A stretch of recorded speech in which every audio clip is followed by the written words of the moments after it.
pratique le jardinage chez mes parents. Et quand j'ai dû faire mes études, j'ai dû prendre un appartement. Et donc je me suis posé la question, est-ce que je peux apporter le jardin à l'intérieur de mon appartement? Pour démarrer la culture, c'est très simple. Il suffit tout simplement de déposer un lit de billes d'argile au fond du pot, de déposer notre laine de roche avec la graine, puis de recouvrir entièrement notre pot. Ensuite, on pose le pot directement dans la zone et puis on finit par pulvériser pour amorcer la germination.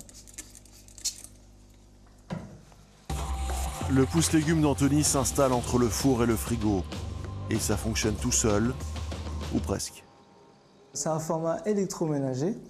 Donc nous avons 9 plantes que nous pouvons mettre dans ce module-là. Et puis on utilise une technique de culture qu'on appelle l'hydroponie. Alors l'hydroponie, c'est une technique de culture hors sol, c'est-à-dire qu'il n'y a pas de terre, on a uniquement un substrat neutre. Donc là, nous avons comme substrat neutre des billes d'argile et les racines trempent directement dans une solution nutritive. Alors on peut faire des petits fruits comme par exemple le fraisier et également aussi les cranberries, ça c'est très demandé. Pour tout ce qui est légumes, on va avoir tout ce qui est légumes feuilles.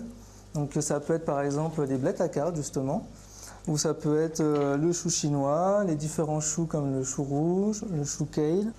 Également, on peut faire les plantes aromatiques. On fait très bien les plantes potagères, mais les personnes peuvent choisir très bien de faire des fleurs aussi. Anthony est en 5e année de pharmacie. Il bénéficie du statut d'étudiant entrepreneur qui lui permet de bénéficier de locaux et de conseils gratuits. En fait, c'est un projet industriel, donc c'est particulièrement lourd à monter. Il y a une phase de R&D importante. Et puis derrière, il y a des problématiques de production, donc d'unités de production qui sont pas simples. Je trouve qu'il a réussi à construire déjà une équipe pluridisciplinaire intéressante. Et puis, il a une très bonne vision finalement de comment son produit peut satisfaire des nouveaux besoins, qui sont ceux dont on parle à l'heure actuelle, de circuits courts, de bio, de permaculture, etc. L'objectif d'Anthony, commercialiser le pousse-légumes en janvier 2019, aux particuliers mais aussi aux professionnels de la restauration. Pour cela, il doit lever des fonds, 20 000 € afin de réaliser une vingtaine de prototypes.